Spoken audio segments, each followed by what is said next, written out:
இவருக்கும் வணக்கம். விருச்சகராசினியர்களுக்கு நிகழ்ந்து கொண்டிருக்கும் டிசம்பர் மாதம் 27ஆம் தேதி செவ்வாய் விருச்சகராசியிலிருந்து தனுசு ராசிக்கு பயிற்சியாகிறாரு. இதன் காரணமாக விருச்சகராசினியர்களுடைய வாழ்வில் என்ன மாதிரியான நன்மைகள் எல்லாம் ஏற்பட இருக்கு, கிரக நிலைகளின் ரீதியாக அமைய இருக்கும் சாதகங்கள் என்ன, பாதகங்கள் என்ன, விருச்சகராசினியர்களை பொறுத்த வரைக்கும் இந்த செவ்வாய் பயிற்சியின் காரணமாக பொறுத்தால் பூமி ஆழ்வார் என்ற வகையில உங்களுக்கு காத்திருக்கும் மகிழ்ச்சியான சம்பவங்கள் என்ன என்பது குறித்தான முழுமையான பதிவை தான் பார்க்க போகிறோம். அதற்கு முன்னாடி மற்ற கிரகங்களுடைய சஞ்சார நிலைகள் என்ன என்று பார்க்கும்போது மேஷத்தில் குரு பகவானும், கன்னியில் கேதுவும், விருச்சகத்தில் சுக்கிரன் மற்றும் புதன் வக்ரகதியிலும், தனுசு ராசியில் சூரியன் மற்றும் செவ்வாயும், கும்பராசியில் சனி பகவானும், மீனத்தில் ராகுவும் சஞ்சரிக்கிறாங்க. இந்த கிரகங்களுடைய சஞ்சார நிலைகளின் காரணமாக விருச்சகராசினியர்களுடைய வாழ்வில் என்ன மாதிரியான நன்மைகள் எல்லாம் ஏற்பட இருக்கு என்பது குறித்தான முழுமையான பதிவு தான் இந்த வீடியோல நம்ம விரிவா பார்க்க போகிறோம். அதற்கு முன்னாடி செவ்வாயை பற்றி சற்று விரிவாக தெரிந்து கொள்வோம்.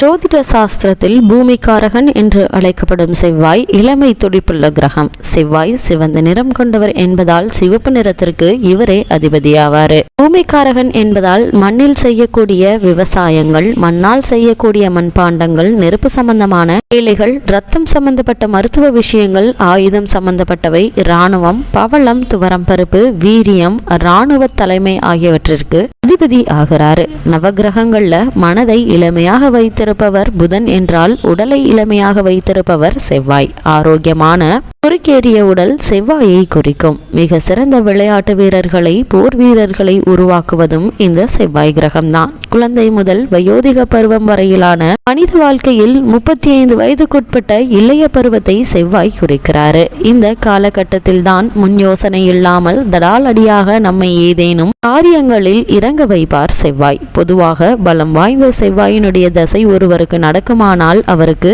உடலை பாதுகாக்கும் ஆர்வம் வரும். உடற்பயிற்சி நிலையங்களில் ஆர்வத்துடன் உடலை வழிபடுத்தும் பயிற்சிகளை செய்வார்கள். பெரும்பாலும் செவ்வாய் ஆதிக்கத்தில் பிறந்தவர்களாக இவர்கள் இருப்பார்கள். ஜாதகத்தில் செவ்வாய் வலுப்பெற்று இருப்பதை பொறுத்தே சொந்த வீடு, நிலம், மாட்டுப்பண்ணை, பண்ணை வீடுகள் அமைத்து தர காரணமாக இருப்பார். கூடவே மற்ற சுபகிரகங்களுடைய பார்வை இருந்தால்தான் அவற்றை முழுமையாக அனுபவிக்க முடியும். தொழில் ஸ்தானமான 10ஆம் இடத்தோடு செவ்வாய் சம்பந்தப்பட்டால் ஒருவரை விளையாட்டு, உடற்பயிற்சி சம்பந்தப்பட்ட துறைகளில் பொருளீட்ட வைப்பாரு. பூமி சம்பந்தப்பட்ட ரியல் எஸ்டேட் தொழிலிலும் ஜாதகத்தார் முடிகட்டி பரப்பார்கள். அபாரமான லாபம் தருவதும், வீடு கட்டி விற்கும் பில்டர்களுக்கும் கோடி கணக்கில் பணத்தை அளித்து தருபவரும் இவர்தான். செவ்வாயினுடைய இன்னொரு வீடான விருச்சகம் காலபுருஷ தத்துவத்தில் 8ஆம் இடமாக வருவதால் இன்சூரன்ஸ், மார்க்கெட்டிங் போன்ற துறைகளில் இவர்கள் லாபம் ஈட்ட செய்வாரு செவ்வாய். ஒருவர் செய்யும் வேலை, தொழில் போன்றவை குறிக்கும் 10ஆம் இடம் என்னும் தொழில் ஸ்தானம் விருச்சகத்தோடு சம்பந்தப்படும் நிலையில் சிலருக்கு கமிஷன் வகையில் லாபம் பெறும் தொழிலாக அமையும். மேஷ லக்னத்திற்கு செவ்வாய் 10ஆம் வீட்டில் தனித்து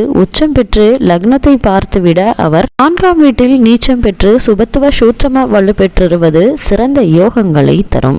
நவகிரகங்களில் நடுநாயகமாக விளங்கும் செவ்வாய்க்கு பூமிகாரகன், அங்காரகன், மங்களக்காரகன், சகோதரக்காரகன், ராமாதிபதி என பல பெயர்கள் உண்டு. செவ்வாய் ஜெயந்தி கொண்டாடப்படும் இந்த காலகட்டத்தில் எண்ணற்ற நன்மைகளை இவர் ஏற்படுத்துவார். சூரியன் சந்திரனை போல் நவகிரகங்களில் செவ்வாயும் ஒரு முக்கியமான கிரகமாகும். பெண்களுக்கு கலத்திரக்காரனாய் விளங்குபவர் செவ்வாய். செவ்வாய் ஒரு ஆண் கிரகம். முக்கோண வடிவம் கொண்டது. செந்நிற மேனி கொண்டவர். தெற்கு திசை நோக்கி அமர்ந்திருப்பவர். 12 ராசிகளில் முதல் வீடான மேஷம் அதற்கு 8ஆம் இடமாகும். விருச்சகம் செவ்வாய் ஆட்சி வீடு பெறும் ஸ்தானங்களாகும். 27 நட்சத்திரங்களில் மிருகசிரீஷம், சித்திரை, அவிட்டம் ஆகிய 3 செவ்வாய்க்குரியவை. செவ்வாய்க்கு சூரியன், சந்திரன், குரு நட்பு கிரகங்களாகும். சந்திரன், சனி சமகிரகம். புதன், ராகு, கேது பகை கிரகமாகும். அதே நேரம் சனி கிரகம் செவ்வாயை பகையாக கருதுகிறது. செவ்வாய்க்கு வாக்குக்காரகன் என்ற பலம் உண்டு. ஆகையால் இவர்களின் குணாதிசயங்களை கணிப்பது மிகவும் கடினம். எந்த நேரத்தில் இவர்கள் எப்படி பேசுவார்கள், எப்படி மாறுவார்கள் என்பது அவர்களுக்கே தெரியாது.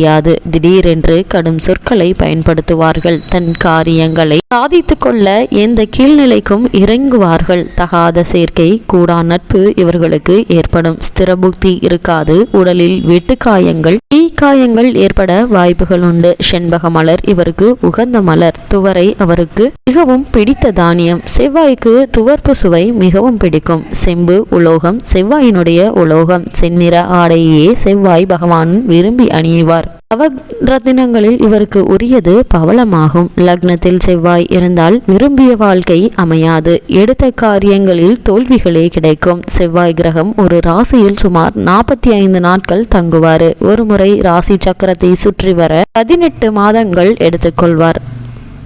செவ்வாயை பொறுத்த வரைக்கும் பரத்வாஜ முனிவரின் மகனாக பிறந்து பூமாதேவியால் வளர்க்கப்பட்டதால் அங்காரகன் என்று கூறப்படுகிறார். இப்படிப்பட்ட செவ்வாய் கிரகத்திற்கு மாலினி, சுசீலின் என்று 2 மனைவிகள் உண்டு. நவ கிரகங்களின் செவ்வாய் மற்றும் சனி ஆகிய 2 கிரகங்களுடைய செயல்பாடு மிகவும் முக்கியமானது. ஒருவருடைய பெயர் புழக்கத்துடன் அதிகாரம் செலுத்தும் நிலையில் இருக்கிறார் என்றால் அதற்கு செவ்வாயினுடைய கிரகம் பலமே காரணமாக இருக்கிறது. பலம் குறைந்த செவ்வாயால் என்ன மாதிரியான சூழ்நிலைகளை நாம் சந்திக்க நேரிடும் என்று பார்க்கும்போது, போலீஸ், இராணுவம் மற்றும் பெரும் இயந்திரங்கள் கொண்ட தொழிற்சாலைகளுக்கு அதிபதியாக இருக்க செவ்வாய் கிரகத்தினுடைய தயவு தேவை. எண்ணற்ற சொத்துக்களுக்கு உரிமையாளராக இருப்பவர்களுக்கும் செவ்வாய் ஆதிக்க பலத்துடன் இருப்பார். தைரியமாக ஒருவர் இந்த செயலையும் செய்கிறார் என்றால் அதற்கு காரணமானவர் செவ்வாய்தான். ஒருவருடைய ஜாதகத்தில் செவ்வாய் பலவீனமாக இருந்தால் அந்த நபர்களுக்கு வாழ்நாள் முழுவதும் சொத்துக்கள் சேராது, சேர்ந்தாலும் தங்காது. அது மட்டுமில்லாமல் செவ்வாயை பொறுத்தவரைக்கும் இவர் ஆற்றல் காரகராக விளங்கக்கூடியவர். மூளைக்கு ஆற்றலும் சக்தியையும் தரக்கூடிய கிரகம் செவ்வாய்தான். பெண்கள் பூ பெய்வதற்கு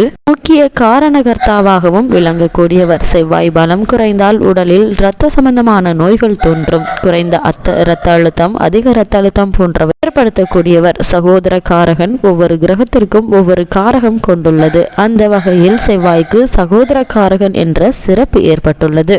இவ்வளவு மேன்மைகளை கொண்ட செவ்வாய் தனுசு ராசியில் அங்கு ஏற்கனவே சஞ்சரித்துக் கொண்டிருக்கும் சூரியனோடு இணைந்து சஞ்சரிக்க இருக்காரு. இதன் காரணமாக என்ன மாதிரியான நன்மைகள் எல்லாம் உங்களுடைய வாழ்வில் ஏற்பட இருக்கு என்று பார்க்கும்போது, சுக்கிரன் உங்களுடைய ராசியிலிருந்து கூடிய விரைவில் பயிற்சியாகி தனுசு ராசிக்கு சஞ்சரிக்கிறாருங்க. உங்களுடைய ராசியில் இருக்கிறாரு. 7ஆம் ராசியை பார்க்கிறாருங்க. எனவே கணவன் மனைவி உறவுகள் நல்ல விதமாக இருக்குங்க. இவ்வளவு நாட்களாக இருவருக்குள்ளும் ஏற்பட்டு வந்த கருத்து வேற்றுமை நீங்கி நல்ல ஒரு முன்னேற்றம் ஏற்பட இருக்குது. விருச்சிக ராசினியர்களை பொறுத்த வரைக்கும் உங்களுடைய ராசிக்கு 11ஆம் இடத்தில் கேது பகவான் உலாவுவதால உடல் ஆரோக்கியம் மேம்படுங்க. இவ்வளவு நாட்களாக ஏற்பட்டு வந்த மருத்துவ விரைய செலவுகள் நீங்கி நல்ல ஒரு முன்னேற்றம் ஏற்பட இருக்குது. ஆன்மீக பயணம், தெய்வ தரிசனம் உங்களுக்கு கிடைக்க இருக்குதுங்க. முக்கியமாக பல கிரக நிலைகள் எதிர்மறை நிலையில் இருப்பதால எல்லா விஷயங்களிலும் முன்னெச்சரிக்கையோடு இருங்க. என்ன செயலை செய்வதாக இருந்தாலும் ஒரு முறைக்கு பல முறை யோசித்து சிந்தித்து செயல்படுங்க. அவற்றில் எளிதாக உங்களால் வெற்றி காண முடியும். செவ்வாய் லாபாதிபதி